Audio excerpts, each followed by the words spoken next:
để giới bong tiền bong bong đâm đây tiền từ lòng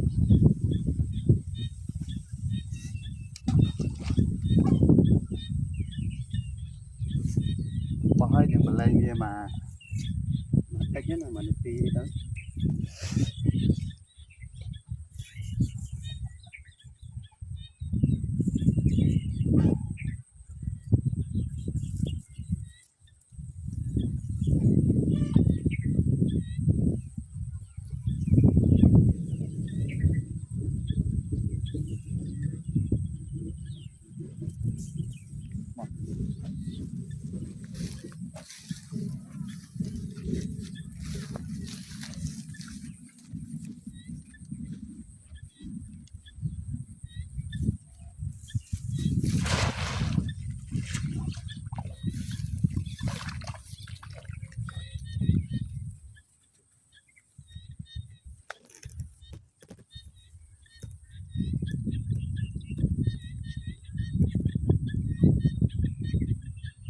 ô tôi tập lên đâu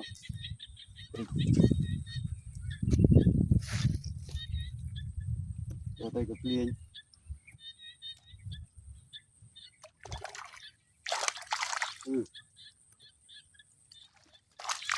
nè